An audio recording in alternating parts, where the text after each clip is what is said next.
Bom dia, pessoal. Tudo bem? Estão me ouvindo bem? Sim, Bom. Parece que tem 4 participantes na reunião hoje. Ok. Então vamos lá, vamos começar a nossa aula hoje, tá? Hoje a nossa aula vai ser correspondente às unidades 2.2 e 2.3, tá? Por que nós vamos fazer essas duas unidades? No livro de vocês, é, ele separa um pouco exercícios passivos para coluna e membros superiores na unidade 2.2 e para membros inferiores na unidade 2.3, tá? Mas dá para a gente juntar isso. Só que o que eu acho importante separar o que ele coloca tudo junto é o que é exercício passivo, que ele coloca um termo geral de exercício passivo para tudo, e meio que no meio disso ele fala, além dos exercícios passivos, ele fala de mobilização articular e fala um pouco de tração também, tá? Eu acho que para a gente estudar é mais conveniente a gente separar um pouquinho isso, tá? A unidade 2.2 e 2.3 são essas que estão apresentadas aí, exercícios passivos de coluna, vertebral e membros superiores, e exercícios passivos de membros inferiores, tá? Só que ele coloca exercícios passivos e no meio ele mistura um pouco, ele fala um pouco de macro movimento, um pouco de micro movimento, sem realmente nomear o que é cada uma das coisas, tá? A gente costuma definir da seguinte maneira, dentro dos exercícios passivos, que é um global, o que é exercício passivo? Tudo aquilo que nós vamos fazer no paciente. O paciente não vai despender nenhuma energia para fazer isso, somos nós que vamos fazer isso por ele, tá?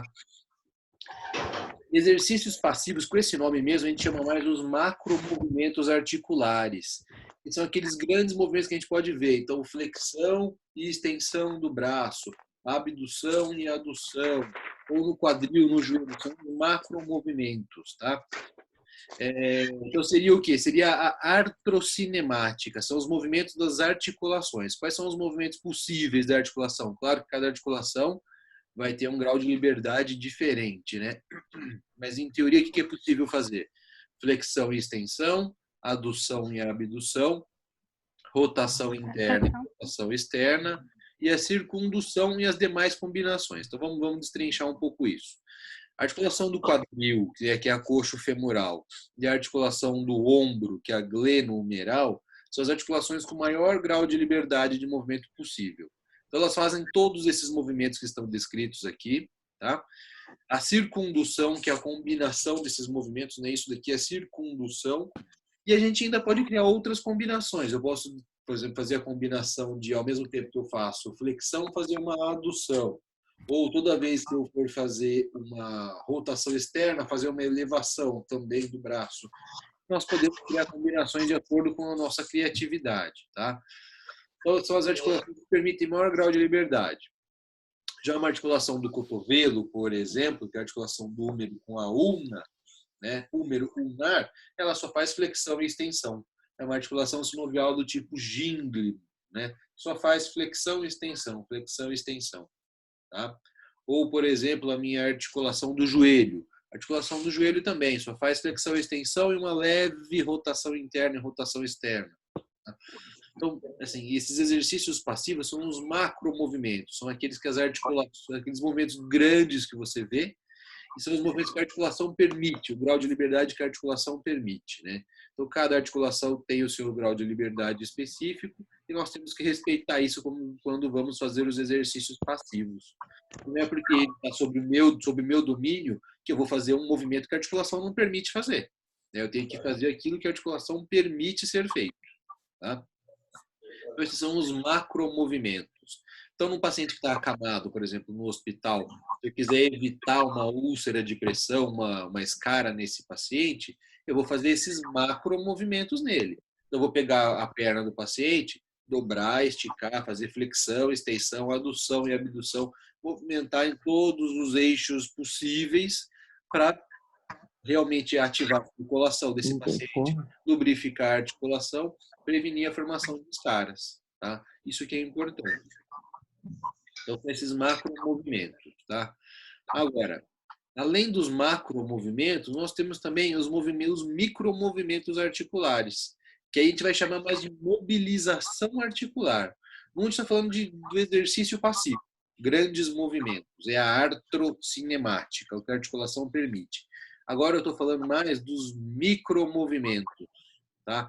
Os micromovimentos é o que a gente chama de osteocinemática. São aqueles pequenos movimentos que acontecem entre os ossos e vão permitir os macromovimentos depois, tá? Todo macromovimento começa com um micromovimento. Então, é aquele pequeno deslizamento que o osso faz que permite depois uma abdução, uma adução, uma flexão, uma extensão. Então, essa é a osteocinemática, tá bom? Nessa osteocinemática, nós temos basicamente os movimentos de deslizamento articular. São pequenos deslizamentos, mas fundamentais para o movimento acontecer, tá? Agora, esses deslizamentos, eles seguem algumas regras. Esta osteocinemática, eu não posso inventar um movimento para aquele deslizamento ósseo. Eu tenho que seguir também o padrão que aquela articulação permite, tá? E para a osteocinemática, existe uma lei básica das mobilizações articulares, que é essa lei do côncavo e convexo. Se alguém não estiver entendendo o que eu estou falando, pode interromper, por favor, viu? Vocês podem tanto falar diretamente aqui, como se não quiser falar, tem um lugar aí na tela de vocês que aparece chat, vocês podem digitar e a pergunta aparece aqui para mim depois, tá bom? No caso Rogério, Oi. essa lei de côncavo e convexo, como que ela funciona na articulação? Agora que eu vou falar da lei do côncavo e convexo. Então, vamos lá. Então, essa lei do côncavo e convexo é para os deslizamentos articulares. Então, falando do que é essa lei do côncavo e convexo. Vamos lembrar, côncavo é a parte escavada de um osso. É o côncavo, é o escavado. E o convexo é a parte mais saliente do osso. Então, vamos pensar assim nos ossos. A cabeça do húmero é convexa. A fossa glenoide é o côncavo. Tá? Pensando no quadril, a cabeça do fêmur é a parte convexa. O acetábulo, que é o escavado, é o côncavo. Tá? Então, vamos lá. Na mobilização. Quando se mobiliza o osso convexo, então vamos imaginar, quando se mobiliza a cabeça do húmero, quando se mobiliza o osso convexo, o deslizamento deve ser no sentido contrário ao movimento desejado. Então vamos explicar melhor o que é isso. Vocês estão conseguindo enxergar meu ombro na câmera? Sim. Tá bom. Então, Sim. o paciente está com dificuldade de fazer a abdução do braço. Ele está com um bloqueio para fazer a abdução do braço. Eu vou mexer no húmero dele, eu vou mexer no osso convexo, tá bom? Isso, segundo essa primeira lei aqui, o deslizamento deve ser no sentido contrário ao movimento desejado. O movimento que eu desejo não é levantar o braço, é levantar. Então, eu tenho que mobilizar a cabeça do húmero para baixo, no sentido contrário. Então, se ele está com dificuldade para levantar o braço, eu estou mexendo no osso convexo, eu empurro a cabeça do húmero para baixo. Então, se eu quero ganhar a abdução, eu pego o braço do paciente e mobilizo a cabeça do húmero dele para baixo, no sentido do chão, para que ele consiga terminar a abdução. Conseguiram entender? Sim.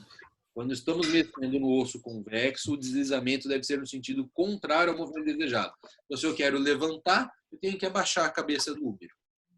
Bom? Vamos pensar numa... Depois eu vou ter foto de todas as articulações. A gente vai falar articulação por articulação, como é que deve ser o deslizamento. Tá? Agora, na segunda lei aqui, ó. Quando se mobiliza o osso côncavo, quando se mobiliza o escavado, o deslizamento deve ser no mesmo sentido do movimento desejado. Tá? Então, agora eu vou mexer no osso côncavo. Vamos dar um exemplo aqui. Tá? Deixa eu ver se vocês vão conseguir enxergar minha perna, meu joelho. Então, tá aparecendo meu joelho na tela? Sim. Tá bom. O paciente está com dificuldade de fazer a extensão do joelho, tá? Eu vou mexer na tíbia. A tíbia é côncavo, certo? Ó, o fêmur, aqui os côndilos femorais são o convexo, a tíbia é a parte côncava da articulação, certo? Então, quando se mobiliza o osso côncavo, o deslizamento deve ser no mesmo sentido do movimento desejado. Se o paciente está com dificuldade para fazer a extensão do joelho, extensão é o quê? Jogar a perna para frente. Então, se ele não consegue jogar a perna para frente e eu vou mexer no osso côncavo, eu também vou empurrar a perna dele para frente. Então, a mobilização seria neste sentido, empurrar a tíbia dele para lá, para frente, para ganhar a extensão, tá? Então, para ganhar a extensão, para jogar a perna para frente, eu vou empurrar o osso para frente também, porque eu estou mexendo com o osso côncavo, certo? Certo. Então é isso daí, a regra para toda mobilização articular é essa. Quando eu vou mexer no convexo, eu empurro o osso no sentido contrário ao que eu quero ganhar o movimento. Quando eu vou mexer no osso côncavo, eu empurro no mesmo sentido que eu quero ganhar o movimento. Tá bom? Vamos passar por algumas articulações para a gente ver como é que seria isso. Então vamos imaginar aqui, olha, húmero, tá? Superfície articular da cabeça do húmero é côncavo ou é convexo? É convexo. Ela é Convexo. convexa. Isso, ela é convexa. Olha aqui, ó, uma imagem da articulação do húmero. Húmero convexo, fossa glenoide côncava, tá? Isso aqui é côncavo, é a fossa glenoide. Então, se o meu movimento desejado é a abdução, né? A abdução, ó, é jogar o húmero para cá, né? Vou fazer a abdução do húmero. Se eu estou mexendo no osso convexo, eu tenho que empurrar no sentido contrário. Então, se meu intuito é levantar o braço, significa que eu teria que deprimir a cabeça do húmero para levantar o braço. Ok? Conseguiram entender esse? Sim. Tá bom. Essa é a imagem do húmero. Então, do húmero, eu convexo, sempre que eu quiser ganhar um movimento, eu vou empurrar o osso no sentido contrário. Qualquer dúvida, vocês me interrompem. Vamos só aproveitar a imagem de anatomia aqui, olha.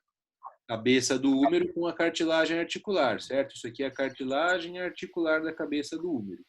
A fossa glenoide, na verdade, olha, é daqui até aqui. Isso aqui é a fossa glenoide. Você vê que a fossa glenoide é muito rasa perto do tamanho da cabeça do húmero. Toda essa parte que nós estamos vendo aqui, ó, é o lábio glenoidal. É um prolongamento da fossa glenoide para ela abrigar melhor a cabeça do húmero. Esse pedaço aqui embaixo já é a cápsula articular. Aqui é a cápsula articular do ombro. E aqui em cima nós estamos vendo o supraespinhal. Ó. Aqui é o ventre do músculo supraespinhal. Ele vai se afunilando e forma o tendão para se inserir aqui na cabeça do húmero. Esse espaço aqui, ó, aqui é o acrômio e aqui é a cabeça do húmero. Esse espaço subacromial tem que estar sempre preservado com essa distância. Por quê? Porque se esse espaço diminuir, ele começa a esmagar o tendão do supraespinhal, começa a ter impacto no supraespinhal.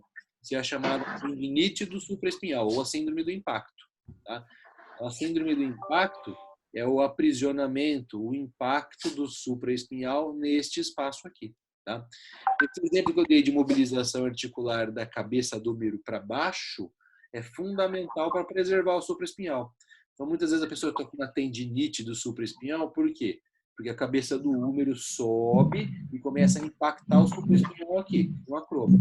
A gente vai fazer essa mobilização de empurrar a cabeça do húmero para baixo, justamente para aumentar esse espaço aqui e parar com o impacto no tendão do supraespinhal. Tá? Nessa imagem do lado, a gente vê aqui ó, o tendão da cabeça longa do bíceps. E esse aqui é o tendão da cabeça longa do bíceps, tá? Que é o tubérculo maior do húmero e o tubérculo menor do húmero, certo? Aqui são os ligamentos, o ligamento coracoacromial, aqui a fossa articular, cápsula articular aqui embaixo, certo? Vamos lá, falamos da articulação do ombro já, falamos do convexo. Próxima articulação, cotovelo, né? Cotovelo tem mais de uma articulação, então vamos dividir. Primeiro a articulação do húmero com a articulação com o húmero com a ulna. Articulação húmero-ulnar, que é onde de fato acontece a flexão e a extensão do cotovelo, tá? O rádio, ele encosta aqui no húmero, mas ele não participa do movimento de flexão e extensão do cotovelo. Quem faz a flexão e extensão do cotovelo é húmero e ulna, certo? É uma articulação do tipo gínglimo. Gínglimo quer dizer dobradiça. Dobradiça só abre e fecha. Porta só abre e fecha. A porta não faz adução, abdução, não faz mais nada. Então, a mesma coisa a articulação do cotovelo. Ela só abre e fecha, ou seja, só faz flexão e extensão. Tá? Então, essa articulação é do tipo gínglimo. A pessoa está com uma dificuldade de realizar movimento nessa articulação. Eu vou mobilizar a ulna dela. A ulna é o osso côncavo, certo? Ó, essa daqui é a superfície convexa. É o húmero. A ulna é a superfície côncava. Deixa eu ver se tem mais uma imagem. Olha aqui, ó. Aqui é a ulna, esse aqui é o olécrano. Essa parte aqui é a superfície côncava, é a escavada. Superfície côncava. Aqui está bem claro, ó, nessa imagenzinha de baixo. Superfície côncava aqui e a convexa que é a do húmero, certo? Então, se o paciente, vamos olhar nessa imagem de baixo aqui, ó. O paciente está com dificuldade para fazer a extensão completa do cotovelo. Ele não consegue estender até o final, está como na foto aqui, ó. Ele tenta estender mais e não consegue. Eu vou mobilizar o osso côncavo, que é a ulna. O côncavo eu sempre mobilizo no mesmo sentido que eu quero ganhar o movimento. Então, se eu quero ganhar a extensão, se eu quero jogar a ulna dele para cá, eu vou empurrar a ulna nesse mesmo sentido. Eu vou fazer uma pressão de cima para baixo para empurrar a ulna dele no sentido da extensão. Conseguiram entender isso? Estão entendendo meu raciocínio? Sim. Sim? Sim. Tá bom. Movimentando a ulna no mesmo sentido. Se eu quisesse ganhar a flexão, ou seja, jogar a ulna dele para cá, eu empurraria a ulna de baixo para cima. Faria uma pressão neste sentido para ganhar a flexão. Certo? Agora vamos pensar ainda no cotovelo, a outra articulação que existe entre a ulna e o rádio, que é a articulação que faz a pronossupinação, tá? Então nós temos a articulação rádio-ulnar proximal e a rádio-ulnar distal. Aí vai ter uma diferença entre a rádio-ulnar proximal e a rádio-ulnar distal, tá? Então vamos lá, a pronossupinação acontece aqui e aqui, nessas duas articulações. Nessa articulação aqui, olha, o rádio é a superfície convexa e a ulna é o côncavo. Lá embaixo, a situação se inverte. O rádio é o côncavo e a ulna é o convexo. Tá? Então, vamos falar primeiro da rádio ulnar proximal. Rádio ulnar proximal, tá aqui. Rádio é a superfície convexa. Então, se eu quero ganhar, por exemplo, o movimento de supinação.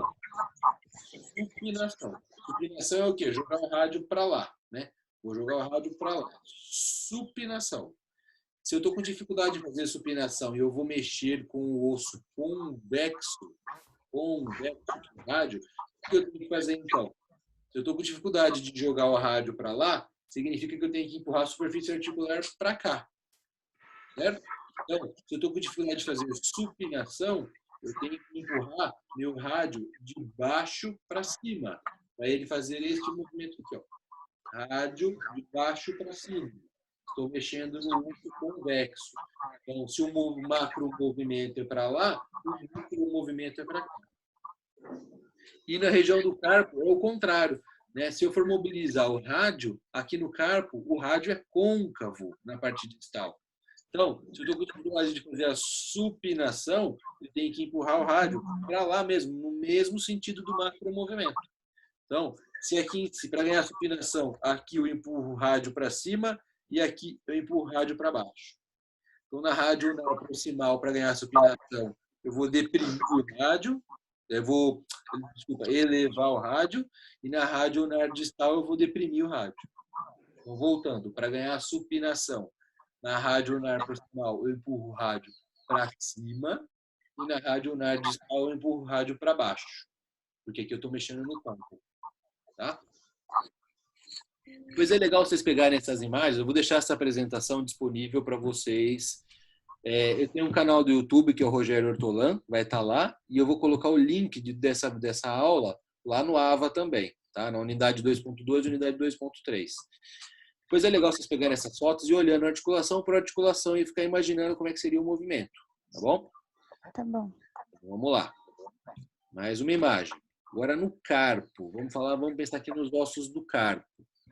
A articulação é radiocárpica. A ulna, na verdade, ela não se articula com os ossos do carpo. Quem se articula é o rádio. Aqui é a superfície articular do rádio. Como que o rádio é? Côncavo. Como que os ossos do carpo aqui são? Convexos. Convexo. Aqui é a superfície convexa e aqui é a superfície côncava. Tá bom? Então, se eu for mexer nos ossos do carpo, que são convexos, eu tenho que empurrar eles no sentido contrário ao movimento que eu quero ganhar. Tá? Se eu estiver mexendo nos ossos do carpo, estou deixando o rádio estabilizado, estou mexendo nos ossos do carpo. O paciente está com dificuldade de fazer a extensão do punho. Ele não consegue fazer esse movimento até o final. Eu vou movimentar os ossos do carpo, que são convexos. Então, se eu quero jogar a mão para cima, eu empurro os ossos para baixo. Tá? Se fosse o contrário, se o paciente não consegue fazer a flexão, né? Não consegue fazer esse movimento, estou mexendo nos ossos do carpo. Se ele não consegue fazer isso, é porque eu vou empurrar a mão dele no sentido contrário. Certo? O paciente tem dificuldade de fazer desvio ulnar do carpo. Ó. Não consegue fazer desvio ulnar do carpo.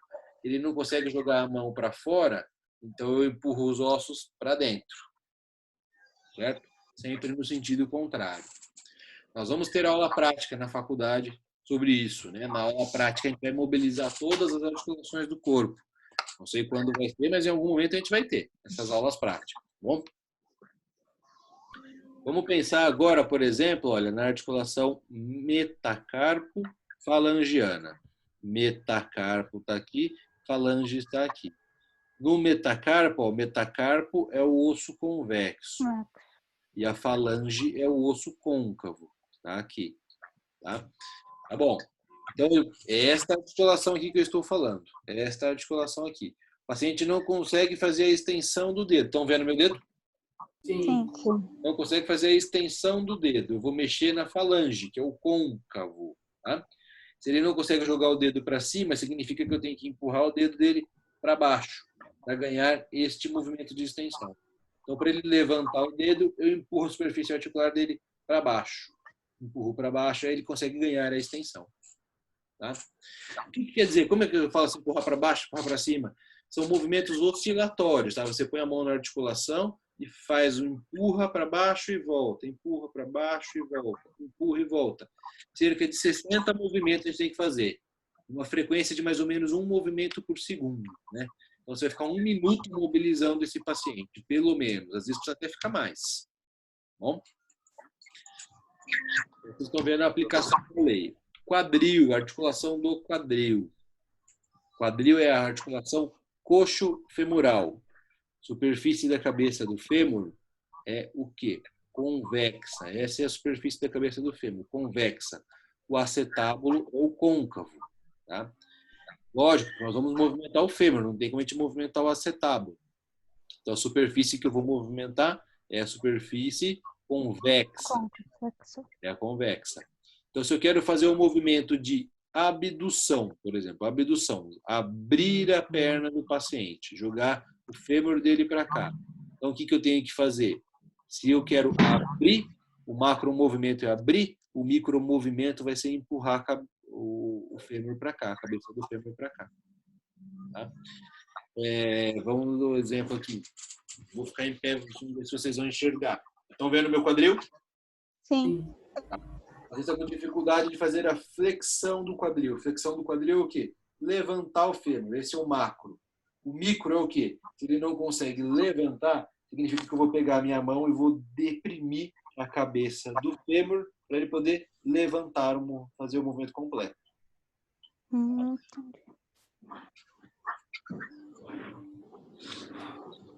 Posso seguir? Sim. Lá, em frente. Joelho, olha aqui, o nosso joelho. O joelho é uma articulação um pouco complicada, né? Porque é até difícil a gente estabelecer o que é côncavo, o que é convexo aqui nessa articulação tíbio-femoral, né? Tíbio-femoral. Nessa imagem posterior aqui, acho que dá para a gente ter uma ideia um pouco melhor. É uma articulação bastante irregular, mas nós vamos definir como a tíbia como sendo o côncavo e o fêmur como sendo o convexo, né? Tíbia côncavo e o fêmur convexo. Por ser tão irregular que a articulação do joelho é tão estável, né? Tão comum ter lesões, entorses e mesmo artrose. Por quê? Porque é uma articulação que depende muito da estabilidade dos ligamentos, dos meniscos, mesmo dos músculos. Por quê? Porque o encaixe ósseo da articulação do joelho é muito frágil, né? Vamos comparar com o quadril, ó. O quadril aqui, só de olhar o osso, já parece que já está bem encaixado, nem precisa de mais nada, né? Ó, o acetábulo pega e engole a cabeça do fêmur, dá uma estabilidade muito grande para a articulação.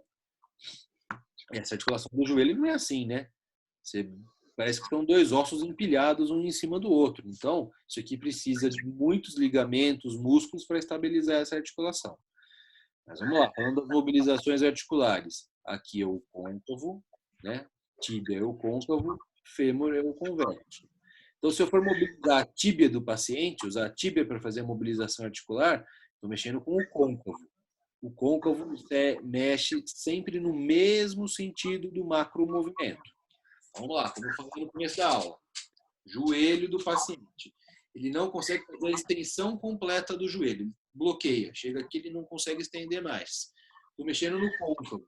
Então, eu vou mobilizar a tíbia do paciente no mesmo sentido que eu quero ganhar o movimento. Então, se eu quero ganhar a extensão, eu empurro a tíbia dele para frente. Se eu quisesse ganhar a flexão, ele não consegue dobrar mais o joelho, eu empurraria a tíbia dele para baixo. No mesmo sentido do movimento que eu quero ganhar. No mesmo sentido do macro movimento. Tá? Eu estou mexendo com o osso côncavo.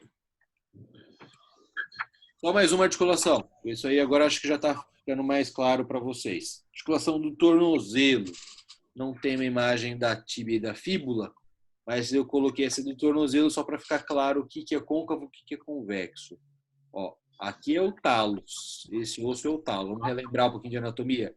Talos, calcâneo aqui embaixo, navicular, certo? Cuboide, tá aqui. E aqui estão os cuneiformes. Lateral, medial e mais para dentro estaria... Não, lateral, intermédio e mais para dentro aqui estaria o medial, não está aparecendo. Né? Então é talos, calcâneo, cuboide, navicular, cuneiforme lateral, intermédio e mais para dentro estaria o medial. Certo? Aqui estão os metatarsos e aqui são as falanges. Certo?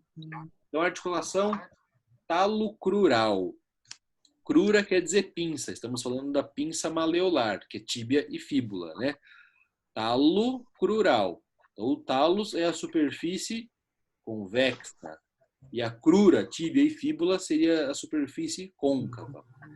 Via de regra, quando nós vamos mobilizar o tornozelo, nós vamos mobilizar a articulação pelo talos. Está aqui, é o talos. Certo? Então, se eu vou mexer com o osso convexo, eu tenho que movimentar o talos. É esse daqui. Então, vamos lá. Deixa eu colocar meu pé aqui para cima um pouco.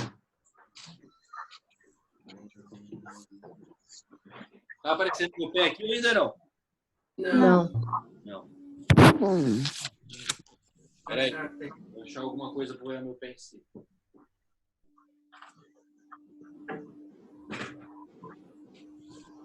Agora tá? Não. Tem que baixar um pouquinho a tela. É. Aí. Agora tá? Tá. Tá bom. Tornozelo. Eu tenho dificuldade de fazer a dorsoflexão. Então, esse movimento aqui, não consegue fazer a dorsoflexão, tá? Eu botar o pé para cima. Então, se eu estou mexendo com o osso convexo, eu vou empurrar ele para baixo. Eu vou empurrar o talos neste sentido aqui para eu ganhar a dorsoflexão. Eu estou mexendo no convexo. O macro movimento é a dorsoflexão, pé para cima. Eu empurro o talos para baixo. Tá? Se fosse o contrário, o paciente não consegue fazer a flexão plantar, não consegue fazer a flexão plantar. Então, aí eu teria que empurrar o talos dela para frente, para ela fazer esse movimento aqui. Se ela não consegue botar a ponta do pé para baixo, eu empurro o talos dela para cima. Empurro o talos dela para cima. Então, para ganhar a dorsoflexão, eu empurro o talos para lá. Para ganhar a flexão plantar, eu empurro o talos para lá. Ficou claro? Sim. Esse movimento, Rogério, ele é meio que diagonal, né? Ele ficaria meio que diagonal para fazer essa, no caso da dorsiflexão. Isso, porque você tem que seguir o eixo da articulação, né? Então, vamos imaginar aqui nessa imagem aqui, olha, aqui estaria a tíbia, né? Aqui está a tíbia, vindo nesse sentido aqui. Então, se eu quero ganhar dorsiflexão, que é empurrar a ponta do pé para cima, isso aqui, eu teria que empurrar o talos para cá, meio em diagonal, como você falou, ó. Empurrar o talos assim, ó, tá aqui, ó, ele para lá, tá? Se eu quisesse ganhar a flexão plantar, que seria empurrar a ponta do pé aqui para baixo, eu empurraria o talos neste sentido aqui, ó, tá? Para cá. Opa, pulou uma. Certo? Depois, na aula prática, nós vamos fazer bastante essas mobilizações articulares. Isso é fundamental na fisioterapia. Essas mobilizações articulares são fundamentais, tá? Para ganhar amplitude de movimento. E isso, assim, funciona e funciona muito rápido, funciona muito bem. Tá bom? Vou voltar um pouquinho as imagens, só para a gente falar um pouquinho de tração. A mobilização, todo mundo entendeu? Quais são as mobilizações? Tudo tranquilo? Sim. Tá bom. Tração.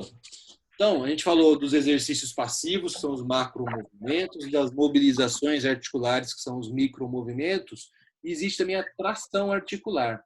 Tração articular é você tentar separar o máximo possível as duas superfícies articulares, tá? Então, por exemplo, na articulação do ombro, olha aqui, ó, a fossa glenoide está aqui, a cabeça do úmero está aqui, tá? Vou fazer uma tração para eu separar o máximo possível as superfícies articulares. Adianta eu puxar o braço do paciente para baixo, para cá? Não, não adianta, porque aqui eu vou continuar tendo bastante contato ósseo. Eu vou fazer uma separação articular só dessa parte de cima aqui. Tração é a maior separação articular possível.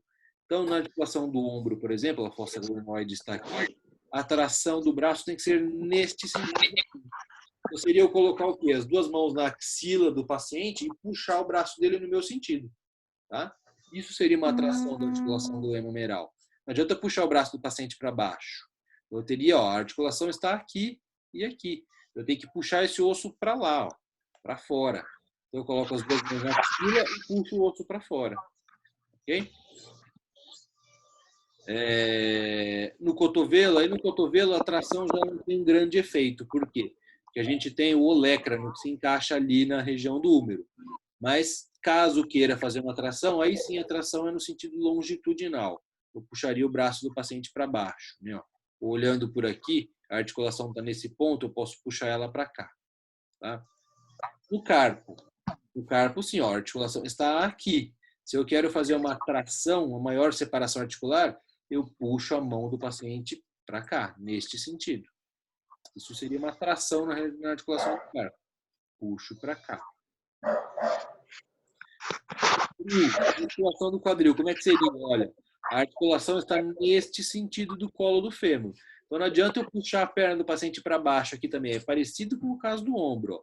Se eu puxar a perna dele para baixo, eu só vou fazer uma tração nessa parte de cima. Então, se eu de fato quero fazer uma tração no quadril, eu tenho que puxar a perna do paciente neste sentido aqui em diagonal. Como que eu faço isso? Eu posso colocar as mãos na virilha do paciente e puxar a perna dele para fora, ou como eu prefiro fazer, nós vamos fazer depois na prática, passar um cinto na parte de dentro da coxa do paciente e eu traciono esse paciente através do cinto. Então, o cinto eu puxo e faço a tração do fêmur dele para cá. Tá? Joelho. Aí sim, joelho, ó, a articulação está nesse para fazer uma tração. Na articulação do joelho é só puxar a perna do paciente para baixo. Eu já abro espaço articular. E mesma coisa na articulação do tornozelo. Aqui está a articulação do tornozelo. Aqui estaria a tíbia e a fíbula. E aqui está o talos. Então, eu puxo o pé do paciente para baixo para fazer a tração. Tá? Então, dentro dos exercícios passivos, o que nós podemos fazer? Os macromovimentos, que são aqueles das articulações que as articulações permitem. Flexão, extensão, adução, abdução, rotação interna, rotação externa. Esses são os exercícios passivos. E as mobilizações articulares, que são aqueles micromovimentos que vão seguir a lei do côncavo e convexo. Quando eu estou mexendo no osso convexo, eu faço o deslizamento no sentido contrário. Quando eu estou mexendo no osso côncavo, eu faço deslizamento no mesmo sentido. Tá? Esses são as mobilizações articulares. E tem a tração, que é a maior separação articular possível, que é tracionar, abrir a articulação o máximo possível. E aí tem que olhar para a superfície articular para saber qual é o sentido dessa tração. A tendência das pessoas é tracionar sempre nesse sentido aqui. E boa parte dos casos é realmente nesse sentido. Mas, por exemplo, no caso do ombro e no caso da coxa femoral, não. A tração do ombro e a tração do coxa femoral é no sentido lateral. Né? Meu ombro, ó, a tração é por aqui. Põe a mão na axila e empurra o braço do paciente, puxa o braço do paciente para fora. Mesma coisa na coxa femoral. Tá? Perguntas? Todas? Cinesioterapia é uma matéria muito difícil de se estudar só na teoria, né? Precisa da prática. Nós vamos ter que fazer essa prática, claro. Não tem a menor chance de vocês ficarem sem fazer essa prática. Nós vamos dar um jeito de fazer. Tá? No caso da tração de joelho, por exemplo, eu posso colocar, por exemplo, o paciente sentado na beirada da maca e ao invés de puxar, colocar um peso, alguma coisa que vai tracionar esse joelho? Pode, mas o que acontece? Se você deixar o joelho do paciente dobrado 90 graus, os ligamentos colaterais vão estar um pouco mais tensionados e eles não vão deixar essa tração ser muito efetiva. O ideal seria colocar ele sentado bem na pontinha da maca para a perna dele ficar mais pendurada, para o joelho não ficar tão 90 graus. E aí fazer a tração. Se o joelho ficar 90 graus, os ligamentos funciona também. Não é que não funciona, mas não vai funcionar tão bem, porque os ligamentos vão estar mais tensionados. Então, põe ele mais na ponta da maca, para o joelho ficar um pouquinho mais estendido, e aí faz a tração. Você pode fazer até a tração manual, tração com peso, né? Colocar umas tornozeleiras na perna do paciente para deixar fazendo a tração, né? E você pode associar, né, a tração à mobilização articular, por exemplo. Então, você pode colocar o peso no tornozelo do paciente e pedir para ele fazer um exercício pendular. Ou você vai lá e fica chacoalhando a perna, balançando a perna do paciente, para ele ser realmente 100% passivo. Você põe a tornozeleira para ela fazer a tração e aí você fica fazendo a flexão e a extensão do joelho dele. O paciente que tem ela vai fazer até a tração, acho que em ambas as partes, porque o peso também da tornozeleira já faz joelho e faz o calcanhar, né? Sim, sim. Então, o que acontece? O paciente, por exemplo, tem artrose de joelho, esse exercício funciona muito bem. Põe peso no tornozelo do paciente, aí se o seu objetivo é fazer tração, você pode colocar uns 3 quilos na tornozeleira. Tá? Deixa o peso fazer a tração na articulação do joelho, e aí você fica mobilizando em flexão e extensão a perna do paciente.